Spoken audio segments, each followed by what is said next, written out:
মেয়ে হলা এটাও আল্লাহ নেয়ামত, ছেলে হওয়া এটাও আল্লাহ নেয়ামত। যে হবে শুকরিয়া আদায় করা। দুনিয়াতে সন্তান আসার পর ছেলে মেয়ে যে আসুক তার কানে আজান দেওয়া এটা প্রথম অধিকার সন্তানের। আবু দাউদ হাদিসের কিতাব 6105 নম্বর হাদিসের বর্ণনা। এই হাদিসের বর্ণনাকারী সাহাবীর নাম উবাইদুল্লাহ ইবনে আবি রাফি' রাদিয়াল্লাহু তাআলা। তিনি বলেন, রাআইতু রাসূলুল্লাহি সাল্লাল্লাহু আলাইহি ওয়াসাল্লাম আযানা ফি উযুনিল হাসান ইবনে আলী ইবনে আবি তালিব রাদিয়াল্লাহু তাআলা আনহুমা হিনা ওয়ালাদাতহু ফাতিমাতু বিস-সালাহ। সাহাবী বলেন, ফাতেমা রাদিয়াল্লাহু তাআলা আনহা যেদিন তার সন্তান হাসান ইবনু আলী ইবনে আবি তালেব রাদিয়াল্লাহু আনহুমাকে জন্ম দিলেন, সেদিন আমি দেখলাম মুয়াজ্জিন সাহেব নামাজের যে আজান দেয়, আমি নবীকে দেখলাম, নবী হাসানের কানে নামাজের আজান দিতে দেখলাম। তাহলে সন্তানের 1 নাম্বার অধিকার আজান দেওয়া, 2 নাম্বার অধিকার তাহনিক করানো। তাহনিক কাকে বলে? কোন আল্লাহর ওলি বুজুর্গের মুখের খেজুর চাবানো লালা আপনার নবজাতকের মুখে দিয়ে দিবেন। সর্বপ্রথম ওই খেজুর চাবানো লালা তার পেটে যাবে, তার মুখের ভিতরে তালুর মধ্যে সামান্য খেজুরের অংশ লাগিয়ে দেওয়া, এটাকে বলে তাহনিক। সহিহ বুখারীর বর্ণনা 3909 নম্বর হাদিস। এই হাদিসের বর্ণনাকারী আবু বকর সিদ্দিক রাদিয়াল্লাহু তাআলা আনহুর কন্যা আসমা রাদিয়াল্লাহু তাআলা আনহা। তিনি বলেন, তিনি সন্তান সম্ভবা। তো তিনি বলেন, আমি আমার পেটে সন্তান নিয়ে রওনা করলাম মদিনায়। খরাজতু ওয়া আনা মুতিম্মুন, আমি আমার পেটে সন্তান নিয়ে হিজরতের উদ্দেশ্যে মদিনা রওনা করলাম। এমন অবস্থায় যে আমি আসন্ন প্রসবা। আসন্ন প্রসবার সরল বাংলা হলো যে কোনো সময় আমার সন্তান হয়ে যাবে। রওনা করার পর আল্লাহর কি কুদরত, আমার সন্তান হয় না। আমি মদিনায় গেলাম, কুবা নামক এলাকায় গেলাম, সেখানে যাওয়ার পর আমার সন্তান হয়েছে। হাদিসের ভাষ্য এমন, ফানাজালতু বিকুবা ওয়া ওয়ালাদতুহু, আমি কুবা নামক এলাকায় অবতরণ করলাম, সেখানে আমি আমার সন্তান আব্দুল্লাহ ইবনে জুবায়েরকে জন্ম দিলাম। কুবা ওই এলাকা, যে এলাকায় রাসূলুল্লাহ সাল্লাল্লাহু আলাইহি সাল্লাম 14 দিন অবস্থান করে সেখানে একটা মসজিদ নির্মাণ করেন। এটাকে ইতিহাসে মসজিদে কুবা বলা হয়।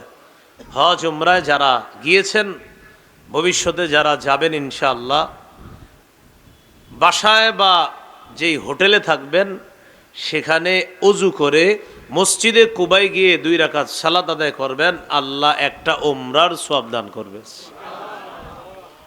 আসমা রাদিয়াল্লাহু তাআলা আনহা বলেন, আমি আমার ছেলে আব্দুল্লাহকে জন্ম দেওয়ার পর আতাইতু বিহি রাসূলুল্লাহি সাল্লাল্লাহু আলাইহি ওয়াসাল্লাম ফাওয়াদাতুহু ফি হাজরিহি, আমি আমার ছেলেকে নবীর কাছে নিয়ে আসলাম, নবীর কোলে দিলাম তাকে।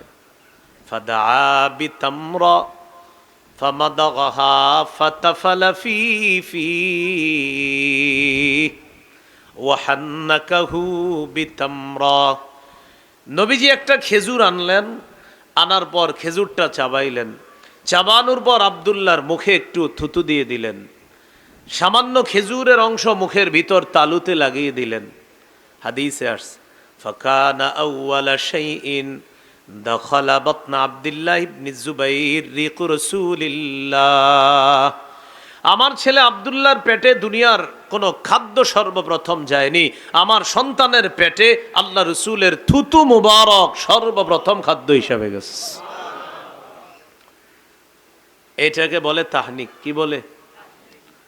ওয়াকানা আউওয়ালা মাউলুদিন উলিদা ফিল ইসলাম, একটা তথ্য মনে রাখবেন, এই আব্দুল্লাহ ইবনে জুবায়ের হিজরতকারী সাহাবীদের প্রথম সন্তান।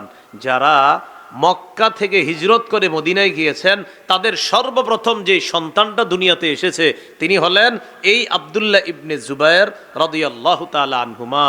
হযরত আসমা রাদিয়াল্লাহু তাআলা আনহার ছেলে, আবু বকর সিদ্দিক রাদিয়াল্লাহু তাআলা আনহুর মেয়ের ঘরের নাতি। অর্থাৎ আবু বকর হলেন নানা, আসমা হলেন মা, বাবা হলেন জুবায়ের, আর ছেলে হলেন আব্দুল্লাহ।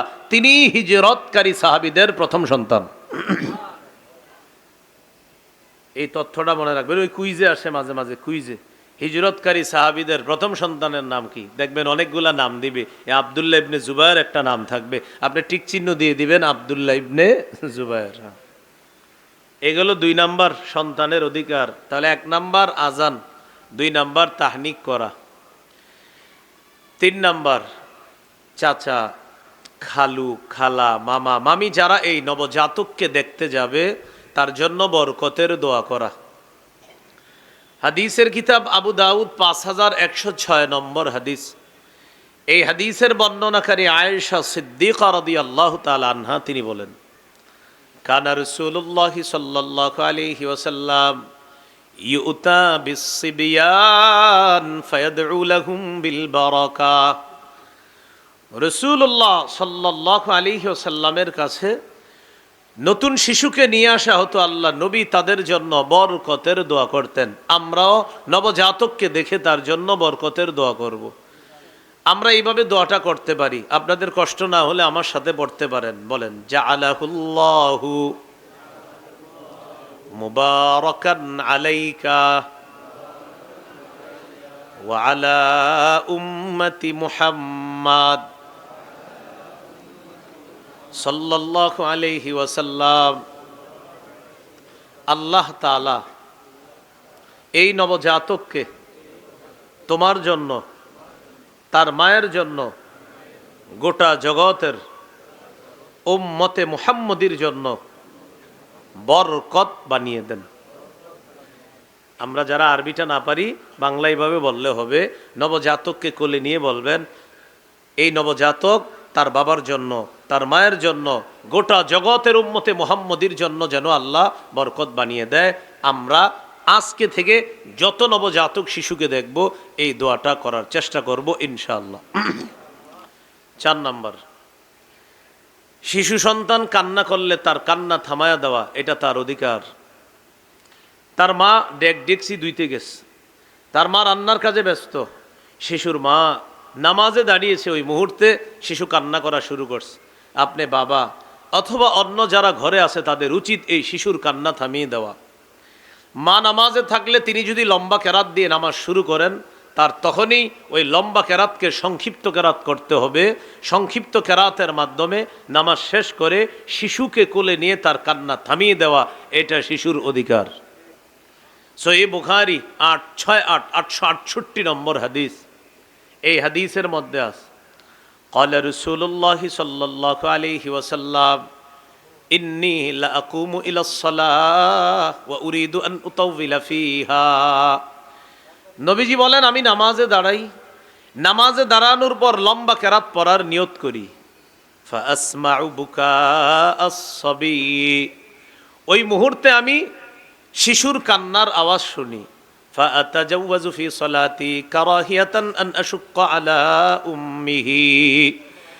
আমি যখন শিশুর কান্নার আওয়াজ শুনি, শিশুর কান্নার আওয়াজ শোনার পর আমি লম্বা কেরাতের নিয়তটা পাল্টে সংক্ষিপ্ত কেরাত দিয়ে নামাজ শেষ করি। কারণ আমার পিছনে শিশুর মা আছে মুসল্লিয়া হিসাবে। শিশুর কান্না বাড়লে মায়ের কষ্ট বাড়বে, মায়ের কষ্ট লাঘব করার জন্য আমি নবী সংক্ষিপ্ত কেরাত দিয়ে নামাজ শেষ করি, শিশু এবং তার মায়ের অধিকার প্রতিষ্ঠিত করার জন্য। শিশুর যেন কষ্ট না হয়, শিশু কানলে মায়ের কষ্ট হবে, শিশুরও কষ্ট হবে, মায়েরও কষ্ট হবে। নবী বলেন, কেরাত সংক্ষিপ্ত করি যেন শিশুর কষ্ট বেশি না হয়, মায়ের কষ্ট যেন বেশি না হয়। কয় নাম্বার গেল? 4। 1 নাম্বার আজান দেওয়া, 2 নাম্বার তাহনিক করা, 3 নাম্বার বরকতের দোয়া করা, 4 নাম্বার কান্নারত শিশুকে থামিয়ে দেওয়া, 5 নাম্বার আকিকা করা। قال رسول الله صلى الله عليه وسلم إن اليهود تعك عن الغلام ولا تعك عن الجارية فعكوا عن الغلام شاتين وعن الجارية شاتان রাসূলুল্লাহ সাল্লাল্লাহু আলাইহি ওয়াসাল্লাম বলেন, ইহুদিরা ছেলের আকিকা করে না, ছেলের আকিকা করত, মেয়ের আকিকা করত না। ইহুদিরা ছেলের আকিকা করত, মেয়ের আকিকা করত না। ফাউক্কু আনিল গুলামি শাতাইন, হে আমার উম্মত, তোমরা ছেলের পক্ষ থেকে 2টি ছাগল আকিকা করবা। ওয়া আনিল জারিয়াতি শাতান, মেয়ের পক্ষ থেকে 1টি ছাগল আকিকা করবা। ছেলের পক্ষ থেকে 2টি, মেয়ের পক্ষ থেকে 1টি। মাসআলা হলো, কোন ছেলের পক্ষ থেকে 2টি আকিকা করা যদি অভিভাবকের জন্য কষ্টকর হয়, তাহলে ছেলের পক্ষ থেকে 1টি পশু আকিকা করলেও আকিকা আদায় হয়ে যাবে ইনশাআল্লাহ। কয় নাম্বার গেল? 5 নাম্বার। নাসাই শরীফের একটা হাদিস শুনি, 4220 নম্বর হাদিস। ক্বালা রাসূলুল্লাহ সাল্লাল্লাহু আলাইহি ওয়াসাল্লাম, কুল্লু গুলামিন রাহিনুন বিআকীকাতিহি তুযবাহু আনহু ইয়াওমা সাবি'i ওয়া ইউহলাকু রাসুহু ওয়া ইউসাম্মা। রাসূলুল্লাহ সাল্লাল্লাহু আলাইহি ওয়াসাল্লাম বলেন, প্রত্যেক নবজাতক তার আকিকার সাথে আবদ্ধ। 7ম দিনে তার পক্ষ থেকে পশু জবাই করা হবে।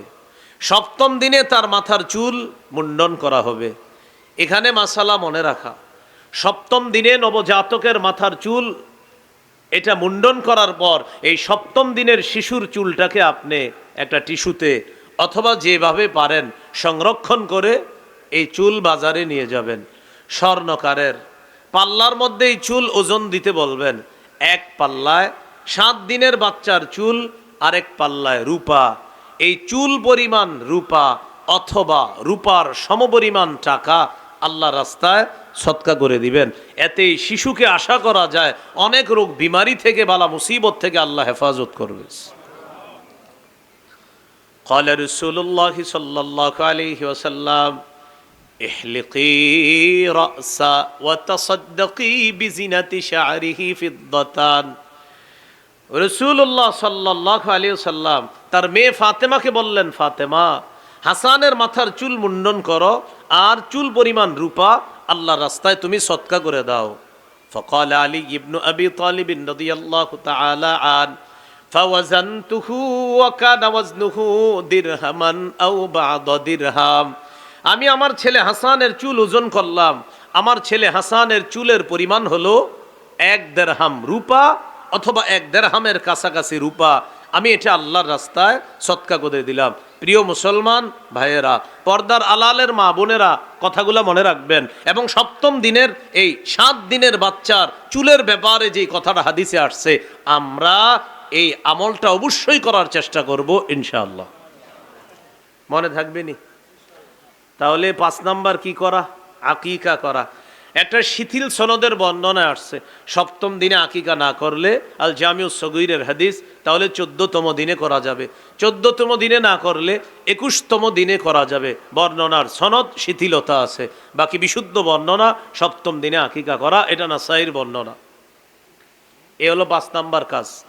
6 নাম্বার, সুন্দর নাম রাখা। এটা গুরুত্বপূর্ণ কথা। আব্দুল্লাহ ইবনে আব্বাস রাদিয়াল্লাহু তাআলা আনহুমার বর্ণনা, তিনি বলেন, সাহাবায়ে কেরাম রাসূলুল্লাহ সাল্লাল্লাহু আলাইহি সাল্লামকে জিজ্ঞাসা করলেন, ক্বালু ইয়া রাসূলুল্লাহ ক্বাদ আলিমনা হাক্কাল ওয়ালিদি ফামা হাক্কুল ওয়ালাদ। মা বাবার হক আমরা জানি, সন্তানের কি হক এটা আপনার কাছে জানতে চাই।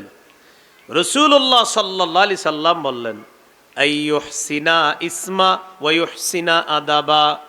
সন্তানের জন্য মা বাবার কর্তব্য হলো সন্তানের সুন্দর নাম রাখা, সন্তানকে সুন্দর শিষ্টাচারের মাধ্যমে তাকে বড় করে গড়ে তোলা।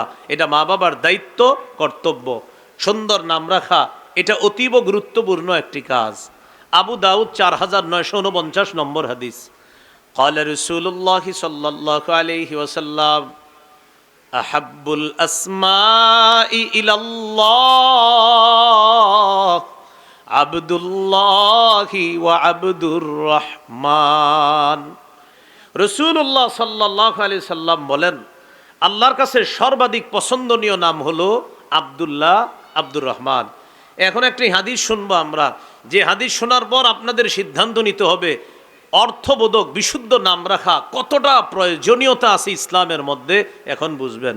সহিহ বুখারী 6193 নম্বর হাদিস। একজনের নাম বলেন আমার সাথে, বলেন সাঈদ ইবনুল মুসাইয়াব। বলেন, কি বললাম? তিনি হলেন মদিনার বড় ফকিহদের একজন, বড় মুফতিদের একজন, বড় মুহাদ্দিসদের একজন, আল্লাহ রসুলের সাহাবীদেরকে যিনি সরাসরি দেখছেন এমন একজন বিখ্যাত তাবিঈর নাম সাঈদ ইবনুল মুসাইয়াব। তিনি বলেন, আমার দাদার নাম হাজান। বলেন, তার দাদার নাম কি? হাজান। তো হাজান বা হাজনুন, হাজনুন অর্থ হলো দুঃখ কষ্ট, আর হাজান অর্থ হলো আপনার শক্ত দুঃখ। হাজান অর্থ দুঃখ, আর হাজনুন অর্থ হলো শক্ত। তাহলে যদি হাজান হয় অর্থ হবে দুঃখ কষ্ট, আর যদি হাজনুন হয় অর্থ শক্ত। মানে একটা অর্থ তেমন সুন্দর না। যদি জায়ের উপর জজম হয় তাহলে হবে শক্ত কঠিন মজবুত, আর জায়ের উপর যদি জবর হয় তাহলে অর্থ হবে দুঃখ বালা মুসিবত। এটা ওনার দাদার নাম। তিনি বলেন, আমার দাদা নবীজির কাছে গেছে। নবীজি আমার দাদাকে বললেন, মাসমুকা, তোমার নাম কি? আমার দাদা বললেন, আমার নাম হাজনুন বা হাজান, আমার নাম হলো দুঃখ। মানে হাজান হলে আমার নাম দুঃখ, আর যদি হাজনুন হয় আমার নাম শক্ত। রাসূলুল্লাহ সাল্লাল্লাহু আলাইহি সাল্লাম বললেন, বাল আনতা সাহলুন, তুমি কি বলো? তোমার নাম হাজনুন হাজানুন এগুলো তোমার নাম না, তোমার নাম সাহলুন, তুমি সহজ, তুমি ওকে, তুমি নিরাপদ, এই নাম পাল্টায় ফেলো। ওই ব্যক্তি বললেন, মা আনা বিমুগাইয়িরিন ইসমান সাম্মানিহি আবি, আমার আব্বা আমার যেই নাম রাখছে আমি এই নাম পাল্টাবো না। ওনার আব্বা ওনার নাম রাখছে হাজান, দুঃখ কষ্ট, এই জন্য উনি ওনার বাবার দেওয়া নাম পাল্টাবে না। সাঈদ ইবনুল মুসাইয়াব রাহিমাহুল্লাহ বলেন, আমার দাদা নবীর কথা অনুযায়ী নাম না পাল্টানোর কারণে ফামা জালাতিল হুজুনাতু ফিনা বাদু, আমাদের বংশে পরবর্তী প্রজন্মে সব সময় দুঃখ দুর্দশা লেগেই থাকতো, দুঃখ লেগেই থাকতো। আমাদের নবীর নামটা শুই না, দাদা নামটা না পাল্টানোর কারণে দাদার এই নামের প্রভাব আমাদের বংশ পরবর্তী প্রজন্ম থেকে প্রজন্ম এই নামের প্রভাব ভোগ করেছে। আমাদের সব সময় দুঃখ লেগে থাকতো। এই অর্থবোধক নামের প্রয়োজনীয়তা আছে। এটা কোনো কল্প কাহিনী নয়। সহিহ বুখারী 6193 6193 নম্বর হাদিস। আমার দাদা নাম না পাল্টানোর কারণে আমাদের বংশে দুঃখ লেগে থাকতো। আমাদের সমাজে অনেক মানুষ এমন অহেতুক নাম রাখে, আশ্চর্য আশ্চর্য নাম রাখে। যদি বলেন নাম পাল্টান, ইন্না লিল্লাহ, কি বলেন? আমার দাদা অনেক শখ করে নামটা রাখছে, পাল্টাবে না। এই জন্য সুন্দর অর্থবোধক নাম রাখা। কয় নাম্বার গেল? 6 নাম্বার। 7 নাম্বার, মাঝে মাঝে শিশু সন্তানকে কিছু সুন্দর নামে ডাইকা তারে হাসানোর চেষ্টা করা, এটাকে উপনাম বলে। আগের দিনে ইসলামের মধ্যে উপনামের চর্চা হতো। ইয়া আবা উমাইর, আবু তাহের, আবুল কাসেম, এই নামগুলার চর্চা হতো। আবু দাউদের হাদিস 4969 নম্বর হাদিস, এই হাদিসের মধ্যে আছে। আনাস ইবনু মালিক রাদিয়াল্লাহু তাআলা আনহু বলেন, নবীজি প্রায় সময় আমাদের বাসায় আসতেন। তো আমার ছোট ভাইয়ের একটা পাখি ছিল, এই পাখির সাথে সে খেলাধুলা করত। একদিন তার পাখি মারা গেছে। রাসূলুল্লাহ সাল্লাল্লাহু আলাইহি সাল্লাম আমাদের বাসায় আসলেন। আসার পর আমার ছোট ভাইকে দেখলেন, দেখার পর দেখলেন রাআহু হাজিনান, আমার ছোট ভাইয়ের মনটা খারাপ। ফাকালা রাসূলুল্লাহ সাল্লাল্লাহু আলাইহি ওয়াসাল্লাম মা শানুহু, রাসূলুল্লাহ সাল্লাল্লাহু আলাইহি সাল্লাম জিজ্ঞাসা করলেন, আচ্ছা ওর মন খারাপ কেন, কি হয়েছে ওর? পরিবারের লোকেরা জবাব দিল, মাতা নুগরুহু ইয়া রাসূলুল্লাহ, ওগো আল্লাহর রাসূল, তার ছোট্ট একটা পাখি আছে, এই পাখিটা মারা গেছে। কানা ইয়ালআবু বিহি, এই পাখির সাথে সে খেলাধুলা করত, পাখিটা মারা যাওয়ার কারণে ওর মনটা খারাপ। ফাকালা রাসূলুল্লাহ সাল্লাল্লাহু আলাইহি ওয়াসাল্লাম ইয়া আবা উমাইর মা ফাআলান নুগাইর, হে আবু উমাইর, ছোট্ট পাখিটি কি করলো, কি হলো? ছন্দের মতো মিলায় বলছে, দেখেন, ইয়া আবা উমাইর মা ফাআলান নুগাইর। ওই ছোট্ট মানুষটাকে বললেন, ও আবু উমাইর, ছোট্ট পাখিটি কি করলো, কি হলো, এটা এইভাবে মারা গেল, মানে ছোট্ট পাখি মারা গেছে। তো তার মন খারাপ, নবী তাকে ছন্দের মতো দুটি বাক্য বললেন, শিশুটার মন খুশি হয়ে গেল। দেখেন কি সুন্দর মতো বলছে, ইয়া আবা উমাইর এক বাক্য, মা ফাআলান নুগাইর আরেক বাক্য। এইভাবে সুন্দরভাবে নবীজি বলার কারণে হয়ে গেল উৎফুল্ল মন হয়ে গেল। এইভাবে মাঝে মাঝে শিশুদেরকে হাসি দেওয়ার চেষ্টা করা।